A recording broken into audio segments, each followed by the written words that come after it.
Okay, thank you very much, Elena. I think the major success of this day is to put us all together. So the whole ecosystem. So what happens often is that there are so many initiatives, so many possibilities. And I think what Elena, her team, Binghamton University and Cornell University together, what they have done is to show us what all the possibilities. And I'll give you a very small example. EMI, my institute, organizes a pitch competition every year that is funded by Mark Mobius. So we give $1,000 prize for the winner. And actually the last two winners were from India. And I saw actually the winner 2 years ago was a startup from IIT Kanpur that were developing, and I saw them, batteries, zinc-based batteries. So I thought it was very interesting also that one of the soft landing companies was also doing the same. So these companies often, and actually just found out from my colleague Hamilton from University of Los Andes, that one of the finalists last year just started here in the US. So definitely one of very good candidates for the soft landing. So again, this is one of the winners of today's day, is that we know all the resources, and of course I'll be offering them. And even my colleagues from Cornell, that we work together and we all also share meetings together. We don't know very well what is happening. You have a title, you do something, but this today here we could all explain. So then in a sector that is so important for New York, so important for Cornell. Carl's school has been behind many of the innovations in this sector. So a sector that is very local and at the same time very global. One of the companies was up here is in honey. Honey is a very global product. We import from all other parts of the world. So a very important sector, a very global and local sector. So we'll hear more from the two soft landing companies. But before that, I would like to start having both Catherine and Jennifer explaining what they offer, how they support companies in New York through different Cornell programs. So Catherine, please. Thank you, Lourdes. And it's wonderful to be here today. Thank you so much for coming. I'm Kathy Young. I'm the Executive Director of the New York State Center of Excellence for Food and Agriculture at Cornell Agritech. So that's a real mouthful, right? But where I work at Cornell, and Lourdes is right, our College of Agriculture and Life Sciences and Cornell University in general are known for many, many, many great things. But the Centers of Excellence were started by New York State around 2005. And the real purpose is to help commercialize all the research, innovation, technology, the amazing things that happen on our college campuses all across New York. So Cornell, we think of global excellence in food and agriculture. And so the state started this particular Center of Excellence in 2018. So what do? Our motto is push, pull, grow. Now, if you're a company and I said to you, I'm going to push you, pull you, and grow you, it sounds quite painful, right? But what we mean by that is that we're pushing entrepreneurs and startups to be able to scale up in New York State, including international companies. We're pulling companies into New York, and we're growing existing food, beverage, and agriculture technology companies so that they thrive and succeed. So we provide everything from business mentoring to connections to Cornell research, innovation, and technology, different services that we provide through Cornell University, and also connections to sources of funding, for example. So government economic development incentives, sources of capital. We provide connections to business partnerships. So for example, if you're a food company and you're a startup, and you want to scale up, you might need a partner that can do what we call co-packing for you. So we listen carefully to companies, find out what we need, and then we go to work. Since I got there in early 2019 at the Center of Excellence, we've had touch points with about 600 companies. And we've seen a lot of success. And just to give you, for example, a case study, our researchers work with people from all over the world. And where I'm located, it's not Geneva, Switzerland, it's Geneva, New York. It's called Agritech. And it used to be known as the Experiment Station. And the reason why is that we have 900 test acres there where all kinds of magical research happens. We also have a very strong food science program. And so anybody like New York State apples, for example, like Empire, Honeycrisp, Snapdragon? Great, right? We have a very strong fruit and vegetable breeding program there. So all of those New York State varieties of apples that you love were actually developed at Agritech. But it's everything from fruit breeding to disease management on plants, entomology, and digital agriculture. So sensors, drones, indoor growing, artificial intelligence, all of those aspects are at Cornell Agritech. And in fact, we have one researcher, for example, I'm going to go over to her lab this coming week, bringing some officials from New York State. And she used to work at NASA, and she uses spectral imagery to detect plant diseases from outer space. Pretty awesome, right? So, and one of the things that I want to mention is that previously the question of another panel was, why New York? And I think it comes down to one word: opportunity. And that's why people always have come to New York State, right? It's because of opportunity and the ecosystem that we have, and it's access to markets and lots of customers and huge swaths of population. Most of the population in the United States is on the East Coast. We have unlimited water. We're so fortunate, for example, to have the Great Lakes. So those are all critical issues that people want to come to New York for, but also it's the technology, it's the innovation that we have here, and especially with the universities. So when you put all that together, that's why New York State is a great place to locate, especially if you're an international company. I'll give you one example, and then I'm going to turn it over to Jen. Our researchers have been working with a company from the United Kingdom, and they were able to do some major projects and develop a fungicide proprietary blend that is extraordinarily safe and also highly effective, more effective than anything else on the market. And they did it right at Cornell Agritech in Geneva. The company has moved their operations to the United States. We have labs at the Center of Excellence for companies that wish to co-locate with the science that we have at Cornell. And they are growing, they are shipping their product all over the world. I don't know if you know this, bananas are an endangered species because of fungal issues, and we may lose the ability to eat a banana in the not too distant future. So they're shipping their product over to the Philippines to do some testing. And we've been able to help them be able to scale up. And as a matter of fact, we anticipate that they'll be building a manufacturing facility and starting operations within the next year to year and a half. So that's what we do. We help from top to bottom. We're lucky to have Buzz Up as one of our clients at the Center of Excellence. And at this point, I'll turn it over to Jen Smith from Grow New York, who does a phenomenal job and has phenomenal programming. So thank you. Thanks. Wine? Yeah. Oh, yes, we do. We have the Craft Beverage Institute. We do wine, beer. We have our own still.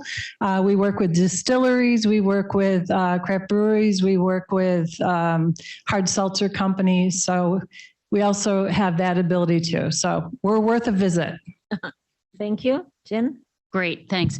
I am going to keep it really tight so that we can hear from the startups that are actually on the ground operating in New York using resources like the Soft Landing Program and the Center of Excellence. I think that's going to be a really valuable perspective. But I do want to share my program, which is Grow New York. It's a food and ag startup competition. It's funded by New York State. In fact, it's funded by the region that it primarily serves, which is upstate New York, from just west of Rochester to just east of Syracuse, from Lake Ontario down to the Pennsylvania border. And what this program is intended to do is attract innovation and startups into our region. We know that disproportionately startups contribute new jobs to an economy. We have an existing robust food and ag sector in upstate New York. So let's combine those two things, right? Let's add strength to the existing agri-food system by drawing in important innovations and getting startups on the ground operating in New York.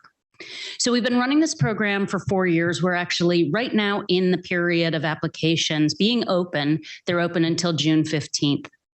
We work with startups from all over the world and right within New York State as well. Our year 2 winner is an Israeli company. They remain headquartered in Israel, but they set up an R&D facility right outside of Syracuse in Auburn, New York, on a poultry farm. They're a poultry tech company. They wanted to move to the region because we have the knowledge base and the engineering talent that they need to continue to advance their technology. And of course, we have the resources in New York State, as Kathy called it, the opportunity, right? New York is open for innovation. So we were able to invest $1 million into this company. They've continued to grow. In exchange for that $1 million investment, they had identified some reasonable but ambitious goals around creating new jobs, setting up an R&D facility. They accomplished those goals, and they continue to operate now 3 years on. So the program is open to anyone working in the food and ag sector, early stage startups working in everything from the furthest upstream, farm operations, soil health technology, all the way down to a snack food that you or I would go into a grocery store and pull off a shelf. It's a broad range, but that reflects the range of excellence and expertise that we have in upstate New York, a tradition that has a long history of growing, making, moving, storing, selling food. As Kathy said, we have limitless fresh water. We have access to over 100 million consumers within 500 miles of upstate New York. We have the infrastructure that's needed. We have the research capabilities with the extensive university system that we have. So it's really an exceptional place for a food or agriculture focused startup to grow their business. Each year we give away $3 million. We invest into the company. Cornell University invests into the startups. We provide them with coaching, and we intend to make it easy for them to enter our economy. This is a particularly good opportunity for international startups that are already considering getting a foothold in North America, and especially in the Northeast, right? We can smooth some of that friction and provide the lubrication of $1 million investment into those companies. As I said, the application window is open now, and I'd be happy to answer any questions that anyone has about who is eligible and how to apply. Thank you very much, Jen and Kath. Now let's turn to the startups. And the first one, I thought it was super interesting because it's basically the American diaspora coming back home. So I thought, why you American and in soft landing? Yes, I've been a long time outside, and I need help to coming back. So Joe, please, the floor is yours. Yeah. Thank you, Lourdes. Yeah, so as you can tell from my accent, I am not originally from Italy. I am originally from New York State, but as Lourdes mentioned, I've been living in Europe for over a decade. My whole professional career has been over there. So I was brought on by BuzzUp to do our internationalization process because I have the cultural connections back to the US. I'm very comfortable with the culture and the communities here. However, the business connections were not something that I have. Our company BuzzUp, actually we operate under two brands. On the one side, we have BuzzUp, which is sensor packages and data analytics to help support beekeeping. So it's precision and smart agriculture for the beekeeping market. And we work with beekeepers largely in the pollination side, but honey production is also a major area that we want to work with, as is areas such as research into into wild and native pollinator species. And that's the BuzzUp side, which is smart and precision beekeeping. And on the other side of our company we do urban and backyard beekeeping. So we have a range of products and services that help people to integrate bees and pollinators into their lives, even in an urban setting. So that can run from adoption services to biodiversity kits to make your garden more pollinator friendly, to a dedicated urban beehive, which is child, pet, and neighbor friendly and easy to use, all the way up to institutional programs where we'll install apiaries on public land, university campuses, corporate campuses, et cetera, to as a CSR project and use that as a platform for education and other activities. And in terms of why we're working with the soft landing program, I thought about this a lot. And I think the key element is that, yes, food is global, right? Lourdes said, honey is something that is traded globally as a commodity. You get imported honey from various parts of the world. However, food is culture, and culture is inherently local. So when we're talking about the beekeepers that we work with in Italy, 1,000 hives is an enormous operation on an Italian for Italian beekeepers.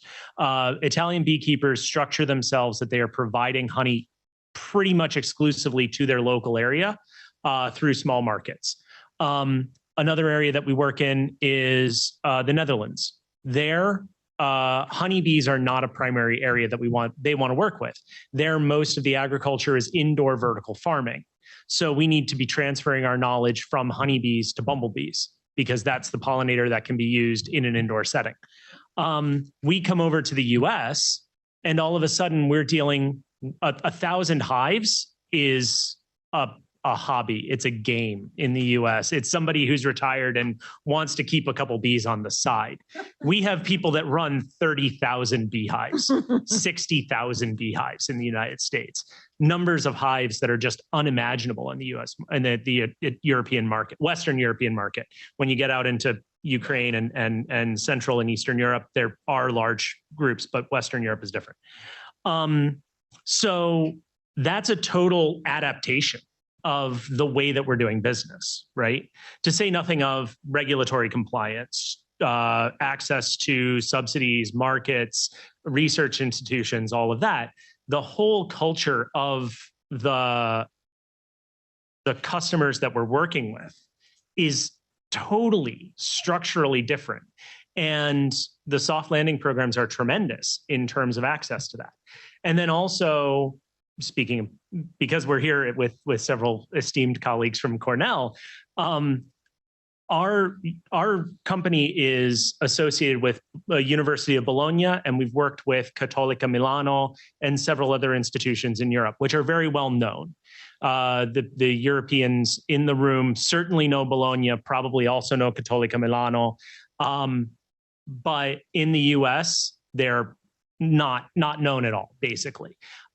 So being able to enter with a partner like Cornell into the ag tech space is something where that name recognition and that cachet brings a tremendous benefit for our company in terms of walking into the room and getting our foot in the door, right? So that's the biggest elements of coming in and working with the soft landing programs for us.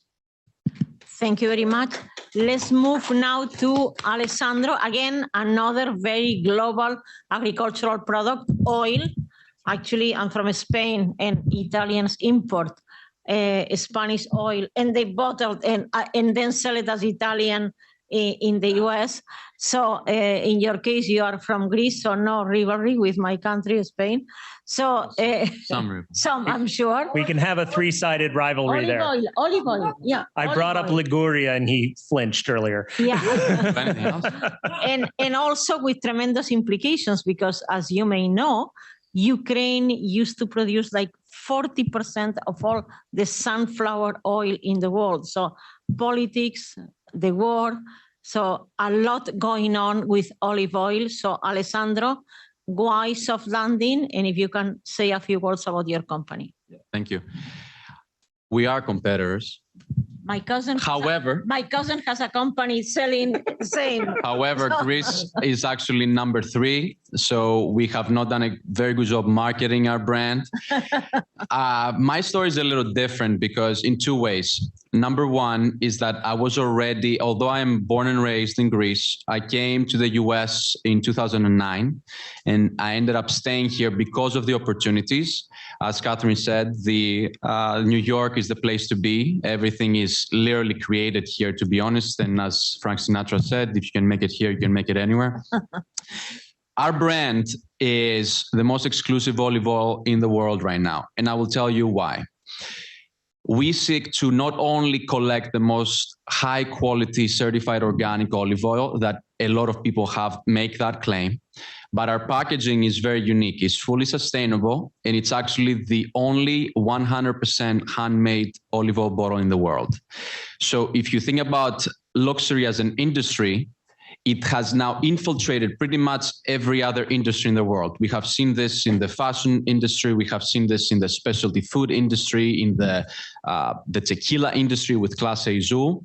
So our brand is very similar to Clase Azul in the sense that it's very exclusive, it's expensive, but it's meant to be savored, not just consumed for cooking.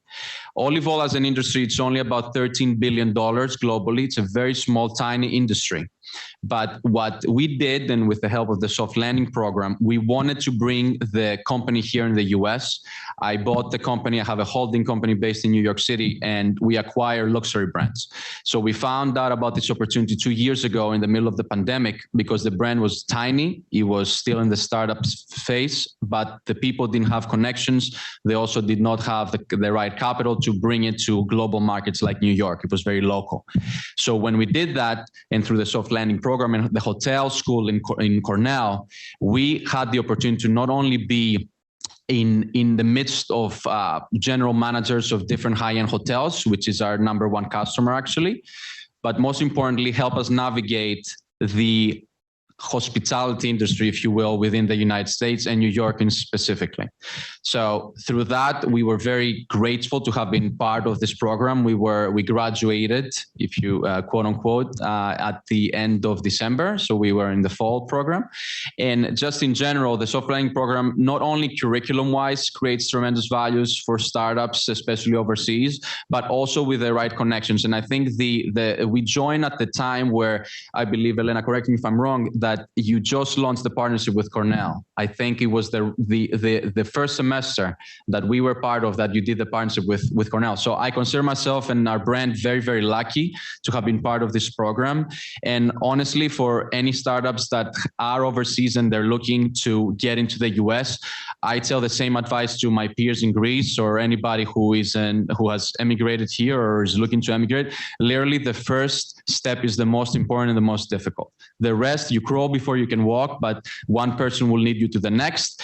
Gligor here actually introduced me to Elena, and that's how we ended up here. We were in a networking event as part of the Cornell School, which I did not have any idea that existed. And he connected me to Elena, and that's long story short how we ended up here. But just very excited to be here. I'm very, very passionate about food, and I'm Greek, right? So for many of you who maybe have been to Greece, you understand how important that is to us. And we're looking to transform Etio into well beyond olive oil, into a luxury house one day. So everything started, and we don't forget where we came from. Everything started from the soft landing program. So thank you. Thank you very much. So because we are just in between the final and the coffee break, so please let's open up to questions from the audience and also from the panel if you have any questions. Any questions? Yes, please. Out there.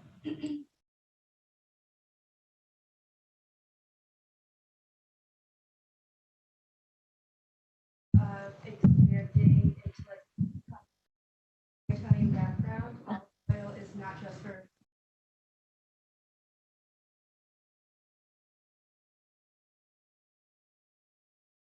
have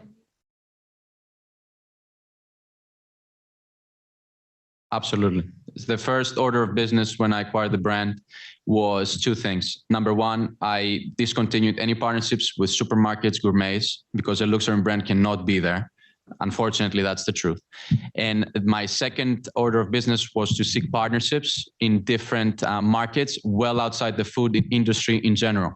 So we are pursuing partnerships in cosmetics, skincare, health and wellness. So those are some of the industries that we're looking to partner with to make our brand more accessible to a bigger audience without diluting our brand.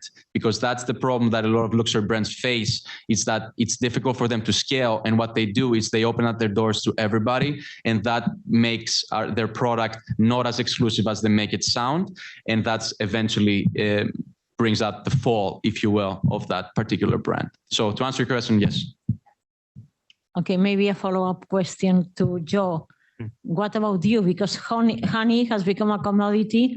Imports from China are very, very disrupting the industry and killing small honey producers. So have you moved up to a luxury good as well? Or? So in a manner of speaking, yeah. So the hive that we produce, the bee box hive, which is the kind of flagship product for our being side, is in effect a luxury product.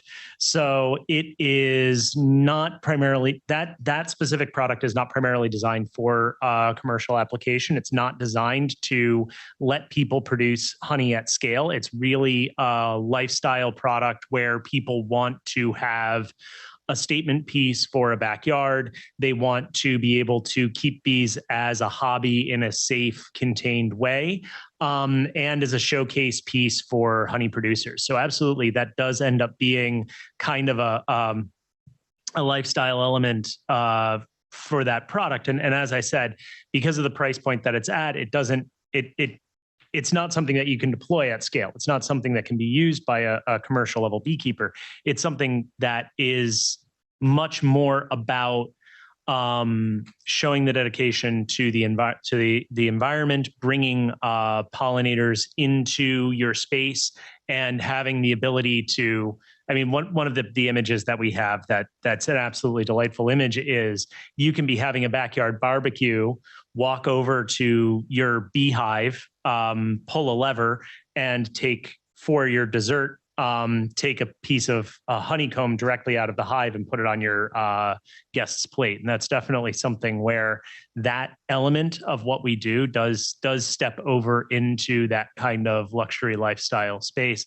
And then in terms of the import issue and the commodification of honey issue, that's also something where, because we're able to make the work of beekeepers more efficient and more effective, and this is on the buzz up side where we're talking about the sensors and that, we're able to make those operations more efficient and more effective, so you can have smaller scale operations and domestic larger scale operations really be able to compete with the global markets. And when you get further into some of the sensor packages and so on, our ability to do some of the traceability of the way that the bees were treated and those kinds of issues is long-term something that absolutely we're moving in that direction of really helping the domestic markets maintain market share in the face of larger scale imports. So that those two areas they're distinct because they're different parts of our operation, but they are both areas that we're very engaged with, and they're topics that we like to pull into our work. Okay, so thank you. We have heard the startups, but what about according to your experience, both Kathy and Jen, what have been the demands from the startups? What do you think? In the previous panel, we heard a lot about financing. They want financing, small and big, and you both offer financing. So in your experience, what do you think are the most pressing needs from the startups that you have worked with, the 600 that you mentioned? So, you know, it's very individualized to each company. In many cases, it is financing because you do need capital in order to get your business usually off the ground.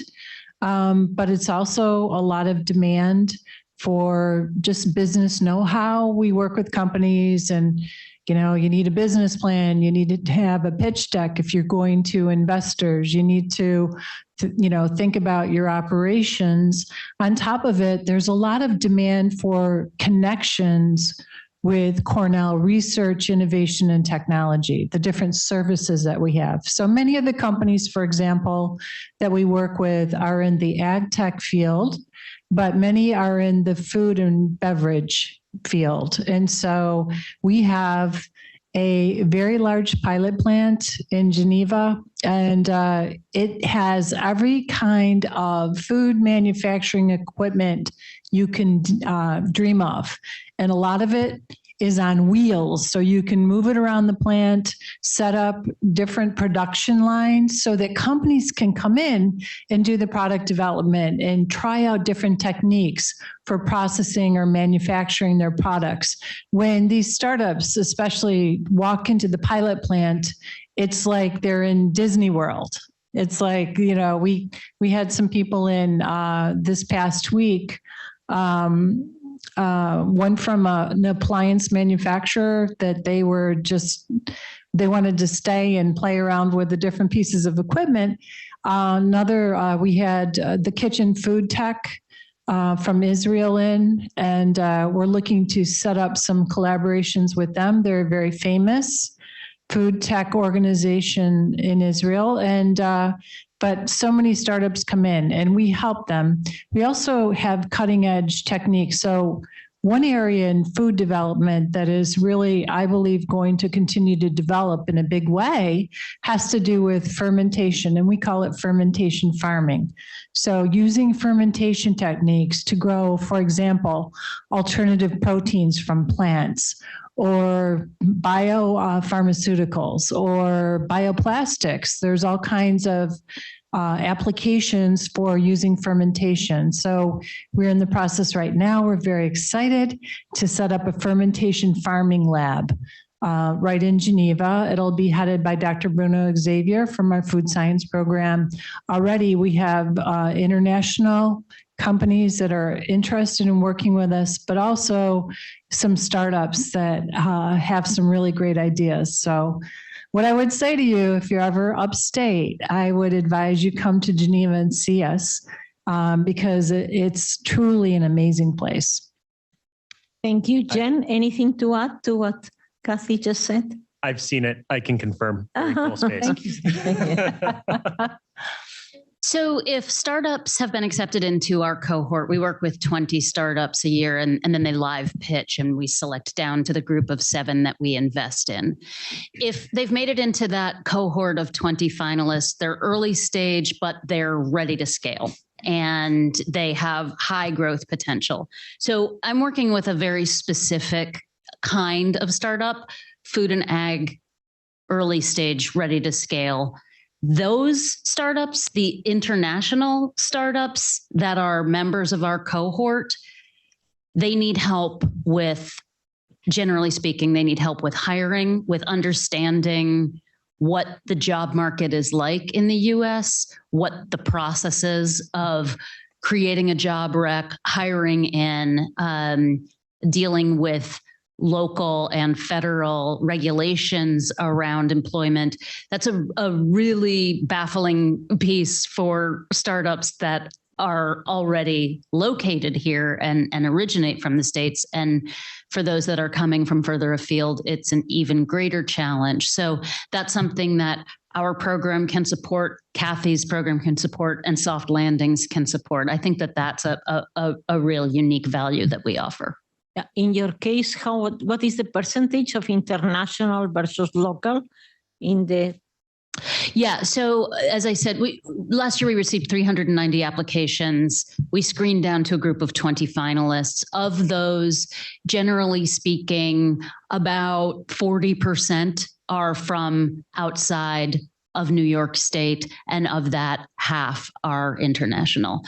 Our winners, we have a higher percentage of winners that are international than finalists. And I think that's because the degree of readiness for a company that's based in Israel or based in Germany, based in Australia, thinking about coming over to the States, they've already got some traction in their home company, and they're just looking for an accelerant to be able to grow quickly in the US. So we do see half of our $1 million prize winners, and then half again of our $500,000 and $250,000 prize winners are international. So thank you, Kathy. Thank you, Jen, for everything you do to improve the startup in the area and international. And thank you and best of luck to Joe and Alessandro in your startups and good examples of the success of this program. Thank you very much, Elena, and the organizers of this wonderful event. Thank you.